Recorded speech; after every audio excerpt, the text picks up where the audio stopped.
Takže dovolte mi, aby som vás aj v mojom mene privítal na pôde Ústavu informatiky Akadémie vied. Moje meno je Ivan Kasanický a v nasledujúcich pár minútach sa vás pokúsim dostať za oponu toho, ako vypadá, keď sa rieši nejaká vedecká úloha. A zároveň reprezentujem istú medzinárodnú zložku akadémie, pretože asi ako počujete, tak celá táto prednáška bude v slovenčine, lebo ja som vás rozhodne nechcel týrať mojou češtinou. Tá vedecká úloha, ktorú máme a ktorú sme riešili v posledných 3 rokoch a teraz sa blížime v podstate ku koncu tohto projektu, by sa dala zhrnúť jednou otázkou a tá otázka by znela, ako včas a bezpečne. A túto otázku si kladie denne množstvo vodičov kamiónov. Prečo?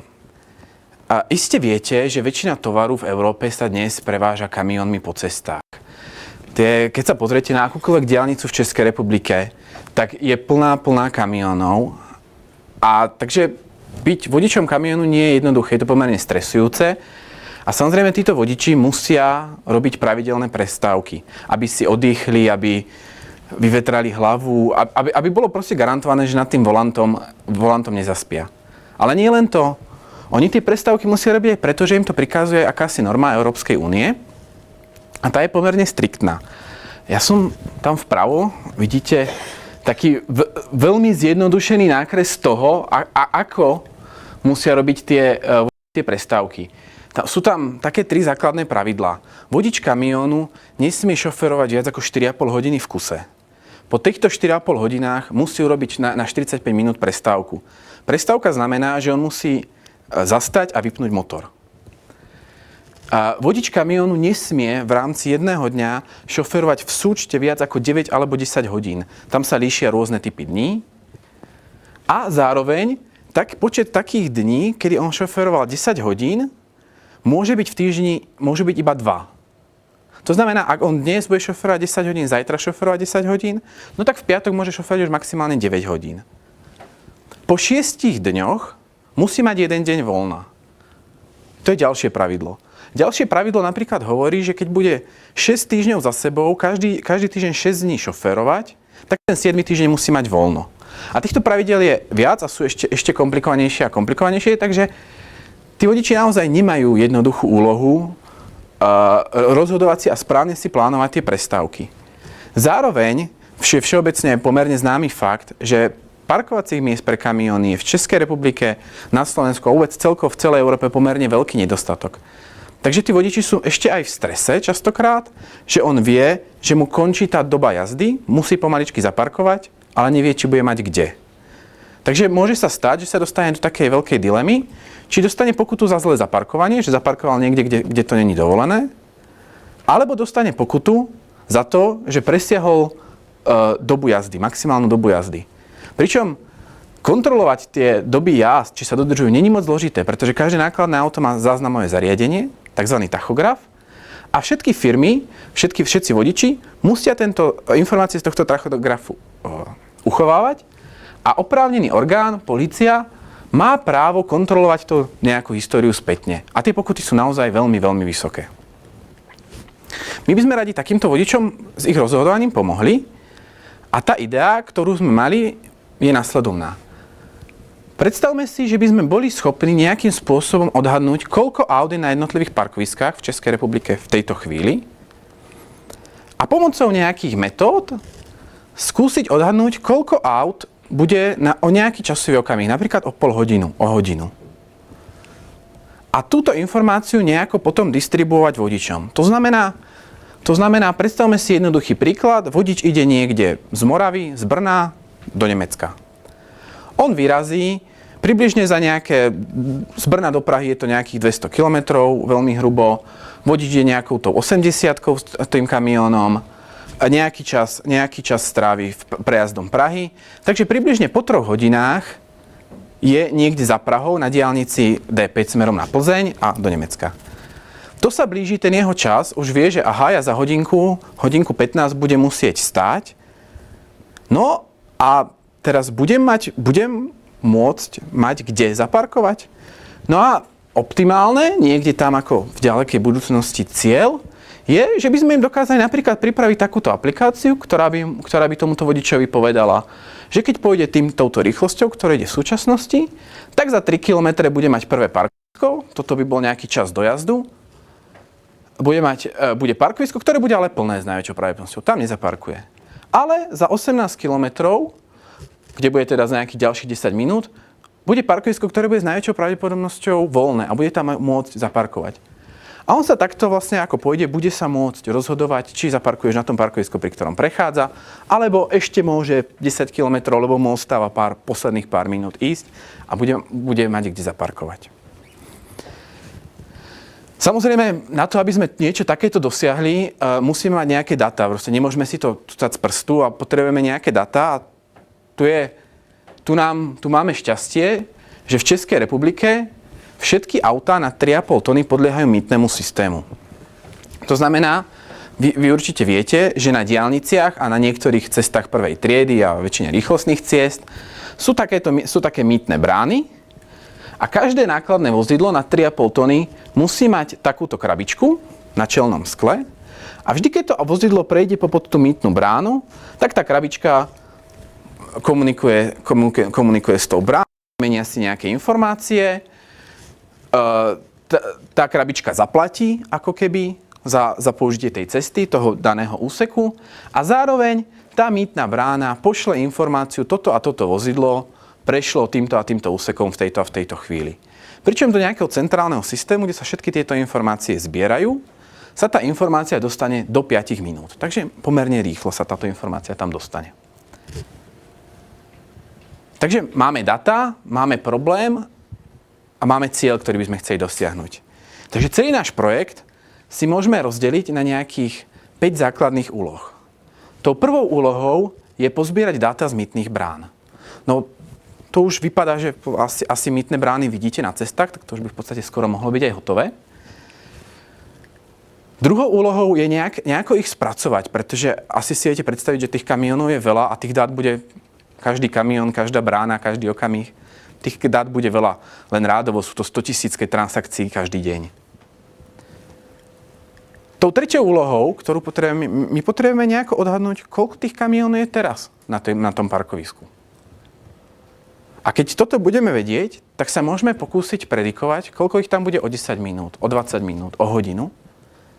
No a tou poslednou, ale o nič menej zložitejšou úlohou je, ako túto informáciu distribuovať vodičom, pretože vodič sa musí sústrediť na šoférovanie a nemá čas zisťovať si detaily o tom parkovisku. To musí byť proste jednoduchý spôsob, ako tomu vodičovi dáme vedieť, kde áno, budeš mať šancu zaparkovať, nie, nebudeš mať, je to problém. Takže toto je 5 úloh, ktoré máme a čo je na nich pekné, je, že v podstate prvé dve sú také čisto informatické. To znamená presun, zbieranie veľkého množstva dát, ich uloženie na nejakom mieste, ich spracovanie.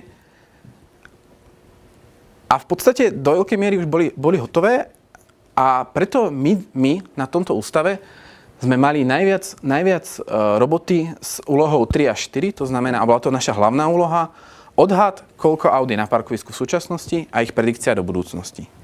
Ja hovorím my na ústave a hovorím to preto, že celý tento projekt bol riešený 4 organizáciami a to bolo pod hlavičkou Fakulty dopravní Českého vysokého učení technického, ktorí sú proste tí ľudia, ktorí poznajú tie dopravné reálie a vedia, ako to na tých cestách funguje. Náš ústav informatiky a 2 firmy. Firma Kapsch Telematics Services, to znamená, to je firma, ktorá asi opäť viete, je vlastne správcom tých mýtnych brát a správcom celého mýtneho systému. A firma Inoxiu, ktorá nám primárne pomáhala alebo jej úlohou bolo hlavne zisťovať, čo je vo svete, čo sa v tejto oblasti robí, aký je tzv. Ten best knowledge k dnešnému dňu a zároveň s tou poslednou úlohou, ako tú informáciu, keď už budeme mať, odkomunikovať vodičom, oddistribuovať ju. No takže máme cieľ, máme teda problém, máme cieľ, vieme asi, ako ho riešiť, no už nám ostáva aj posledná vec, to znamená nejako to celé zaplatiť a tu sa patrí poďakovať Technologickej agentúre Českej republiky, ktorá celý tento výskum financovala. Takže Ja som si pripravil pre vás v podstate dve otázky, ktoré teda odpoviem, nemusíte sa báť, že by som vás z nich skúšal. A tá prvá, ako odhadnúť počet parkujúcich vozidiel z jednotlivých tých prejazdov mýtnymi bránami. Len pre ilustráciu, ako mohli tie data vyzerať dnes ráno. Nám tie data naozaj tečú relatívne skoro online, takže my proste dostaneme informáciu, že vozidlo 1 pre nejakou bránou 27, nejaký dátum a čas a postupne sa nám takto chrlia tie jednotlivé údaje. Ale my vlastne nevieme, že to auto stojí na parkovisku, my len vieme, že je niekde na diaľnici prešlo nejakou bránou, takže potrebujeme zistiť, koľko ich je na tom parkovisku. No, to síce nevieme, koľko ich stojí, ale za predpokladu, že vieme, kedy prešlo jednou mýtnou bránou a druhou mýtnou bránou, tak my si predsa vieme spočítať čas, ktorý to vozidlo strávilo v tom úseku. A vieme si spočítať aj jeho priemernú rýchlosť, ktorú malo v tom úseku. No tak keď máme takto dva úseky za sebou, predpokladáme, že teda tu v strede v tom druhom úseku je parkovisko, tak prvé, čo vás možno napadne je, že budeme klasifikovať to vozidlo, povieme, že toto vozidlo parkuje v momente, ak strávilo v tom úseku výrazne dlhší čas, ako je čas potrebný na jeho prejazd. To znamená, ak ten úsek má 5 kilometrov, vy idete 80-kou, je jasné, že to prejdete za pár minút. Ak tam strávite 3 hodiny, tak asi parkujete, alebo sa niečo deje. Ale až takto úplne jednoduché nie. Treba prijať ešte druhé pravidlo, že priemerná rýchlosť v tom úseku s parkoviskom bola nižšia ako rýchlosť v predchádzajúcom úseku. A z nejakých technických dôvodov treba prijať ešte dve pravidlá, a to je minimálna doba parkovania 20 minút a maximálna doba parkovania 3 dní. A pomocou týchto už 4 pomerne jednoduchých pravidiel s veľkou presnosťou odhadnete, či dané vozidlo parkuje, alebo napríklad iba zišlo z diaľnice a preto ste ho na tej druhej bráne už nikdy neuvideli, alebo čo vlastne robí. A takisto to pomerne pekne odchytáva vozidla, ktoré tým úsekom prejdú pomaly len preto, že sú napríklad v zápche. Prečo to odchytáva?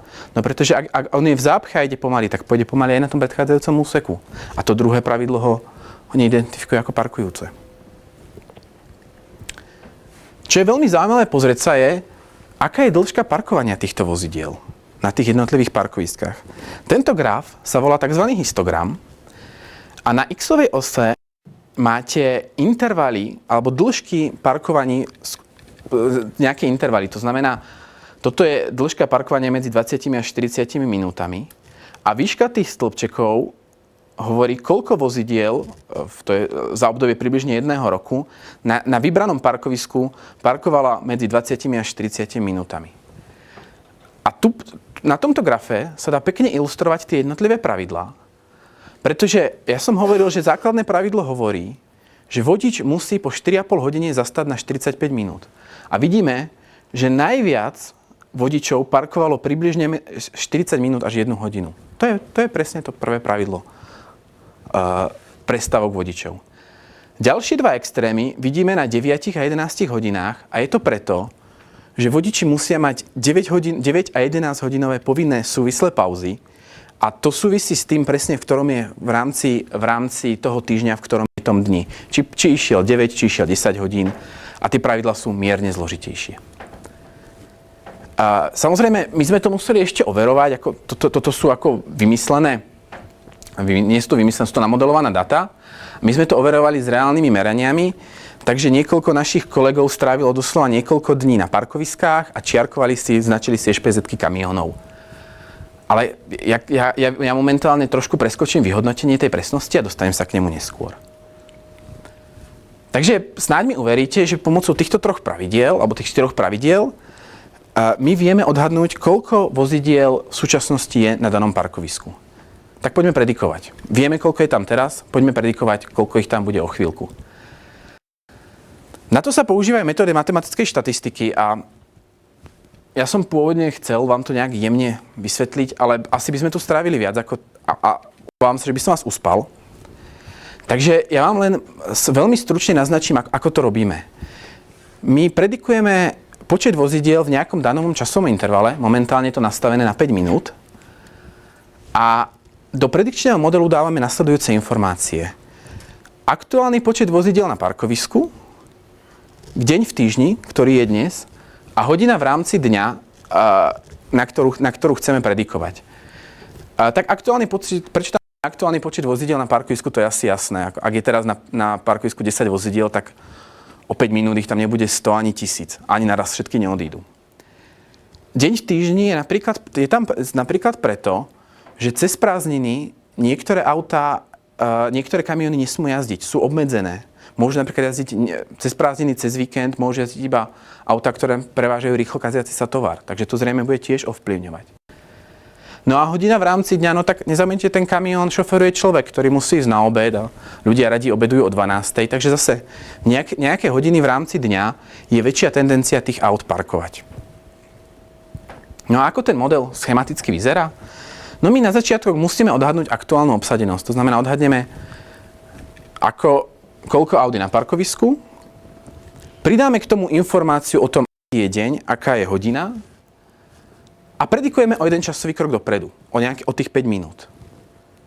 Výborne. Takže vieme, koľko tam bude, môžeme na chvíľku predpokladať, že vieme, koľko tam bude kamionov o 5 minút. Opäť pridáme informáciu o tom, aká je hodina v rámci dňa, aký je deň a môžeme predikovať o ďalší krok dopredu. A takto postupne môžeme predikovať na predikčný horizont, ktorý nás zaujíma, na ľubovoľne veľa krokov dopredu. My v súčasnosti testujeme predikovanie približne o 1,5 hodinu dopredu. Niečo viac ako 1,5 hodiny. No. A ja som vám slúbil nejaké drobné vyhodnotenia a hovoril som o tom, že sme vyhnali kolegov do zimy merať kamióny na parkovisko. Kamióňaci z toho napríklad neboli nadšení, že si tam niekto opisuje štátne poznávacie značky. Ale dostali sme nejaké drobné vyhodnotenie, dostali sme prehľad. Inak nejakú časť dát sme použili na samotné ladenie toho modelu a na ďalšej časti dát sme to mohli testovať. A tu vidíte priebeh 36 hodín obsadenosti nejakého parkoviska na diaľnici D5. Tá čierna čiara, to je tá skutočnosť, koľko kamiónov tam bolo v tom danom časovom okamihu. A tá modrá, to je naša predikcia o 5 až 15 minút dopredu. My sme to museli agregovať. Nedalo sa to robiť po 5 minútach, museli sme to robiť po dlhších časových úsekoch. A proste nešlo tie dáta získať v jemnejšom časovom rozlíšení. A vidíme, že predikcia o nejakých 5 až 15 minút je pomerne pekná. Sú tam teda samozrejme nejaké drobné chyby, ale rádovo v jednotkách kusov a zároveň celkový ten tvar na tom 1,5 dní pomerne pekne sedí. Samozrejme, keď skúsime predikovať o hodinu dopredu, tak opäť ten tvar pomerne sedí, ale je tam nejaký trošku posunutie možno. Vidíme, že tá naša predikcia trošku skôr rastie a trošku skôr aj klesá. A to je vlastne vec, ktorú, ja som hovoril, že ten projekt sa blíži ku koncu, ale ešte nie je ukončený a to je vlastne jedna z vecí, na ktorých ešte stále pracujeme. A ja som hovoril motiváciu, dať túto informáciu vodičom k dispozícii. Nie len si to vytvoriť, zistiť, áno by to šlo, ale dať túto informáciu vodičom k dispozícii, to znamená vytvoriť nejaký systém alebo zistiť, čo všetko vôbec k tomu systému potrebujeme. No a snáď mi odpustíte, keď sa teraz priznám, že ja som vám niečo zatajil. No, ak si pamätáte, ja som vám povedal, že my môžeme určiť počet vozidiel, ktoré parkujú tak, že spočítame ich rýchlosť prejazdu toho úseku. No ale ak to vozidlo stojí na tom parkovisku, ono ešte neprešlo to výstupnou bránou. Takže čo sme my museli robiť a čo samozrejme bolo jeden zo súčastí projektu, bolo ešte vytvorenie tretieho modelu, ktorý modeloval to, či to vozidlo stojí na parkovisku, ak sme ho ešte na tej bráne nevideli, alebo zíde z diaľnice a ide do logistického centra, alebo ide na inú diaľnicu, alebo niekde inde. A tento model vám tu ako nebudem už popisovať, pretože už som vás trošku možno štatistikou až zahltil. Druhá vec, ktorú musíme vyriešiť v momente, keby sme chceli predávať túto informáciu vodičom, je ako im ju predávať. Ja som hovoril, že to musí byť rýchle, jednoduché, ľahko pochopiteľné. To je semafor. Ten semafor má pekne 3 farby. Zelená hovorí, neboj sa, ty tam zaparkuješ. Oranžová hovorí niečo v štýle, no, asi tam zaparkuješ, ale môže sa stať, že nie. Červená, hľadaj iné parkovisko, na tomto nezaparkuješ. Samozrejme je otázka, ako tie farby nastaviť a tam sme zistili jednu zaujímavú vec. Každé parkovisko má nalajnované čiary a dá sa spočítať, koľko kamiónov sa tam zmestí podľa týchto čiar. Ale z meraní nám vyplynulo, že na veľkom množstve parkovísk tento maximálny počet bol prekročený. Dokonca sme objavili parkoviska, kde bol nalajnovaný počet, dajme tomu 40, a my sme tam v noci, tam bolo zrazu 80 aut. Takže to nastavenie semaforu je takisto jedno z toho záverečného ladenia, čo je potrebné preto, aby takýto systém mohol niekedy v budúcnosti naozaj tým vodičom pomáhať. Ale keďže my sme chceli nielen dokázať teoreticky, že ten systém by mohol fungovať, ale dokázať to aj prakticky, tak ja som teraz prepol na môj tablet a to, čo vám ukazujem, je vlastne screen tabletu, kde v tomto momente beží nejaká prvá demo verzia tejto aplikácie a pretože aby som mal istotu, že nič nespadne v internetovom pripojení, tak ja som tam zadal údaj, že som vodič, ktorý ide z Nemecka, som na 60. kilometri diaľnice D5 a chcem zaparkovať. A táto aplikácia mi v súčasnosti hovorí, vidíte, že bola aktualizovaná pred 5 minútami, že za 23 km bude prvé parkovisko, na ktorom ale asi nezaparkujem. Dokonca my si to môžeme rozkliknúť a ja vidím, že predpokladný čas príjazdu mám približne tu, nejakých 10:31 alebo 32 a zrejme v žiadnom okolí nezaparkujem. Proste to parkovisko bude stále plné. No ale od 38 km, to bude približne o 10:30, prídem na ďalšie parkovisko a to bude plné. A opäť, keď to rozkliknem, tak vidím, že to bude plné, ale evidentne bude sa pomaličky plniť a už keď prídem neskôr, ak ma niečo zdrží, tak je možné, že tam budú problémy. No, ale našťastie za 42 km je ďalšie parkovisko, kde je nejaká pumpa a tam s najväčšou pravdepodobnosťou zaparkujem bez ohľadu na to, kedy prídem. A postupne, ako idem, tak táto aplikácia sa mi bude obnovovať a bude mi ukazovať možnosť zaparkovania na tom parkovisku. Ja vám teda ďakujem veľmi pekne. Dúfam, že to bolo zrozumiteľné a ak máte akékoľvek otázky, prosím, striedajte na mňa. No, jestli to bude použiteľné i v zahraničí. To by bol samozrejme veľmi pekný cieľ. My by sme veľmi radi boli, a tam je skôr problém, či nám pustia tie data.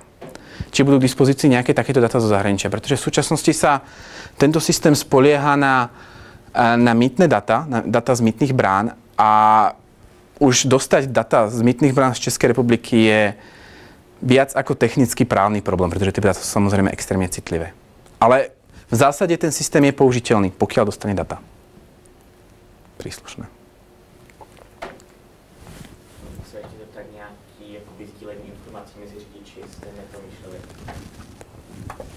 Zdieľanie informácií to znamená, že by tí vodiči v rámci aplikácie... Technicky za to řidič, když je v autě, může mít telefon připojený na nabíječku, takže může mít za to třeba GPS-ku a sdílet svoji aktuální pozici. A áno, je to ďalší datový zdroj, ktorý chcem momentálne testovať. Tam to je jedna možnosť, druhá možnosť je data zo SIM kariet. Sú tam nejaké technické problémy a napríklad dnes veľká veda, alebo dnes je veľmi...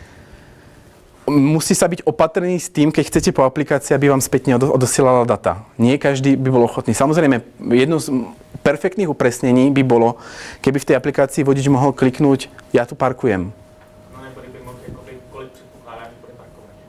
Jasne. A určite je to super nápad, ktorý zvažujeme, ale ono tam sú ešte, okrem technických, bohužiaľ sú tam trošku aj právne problémy niekedy.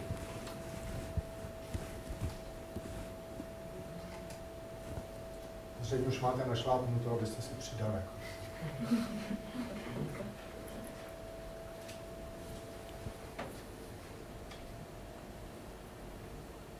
Pokud ne, tak poděkujeme, že jsme tady.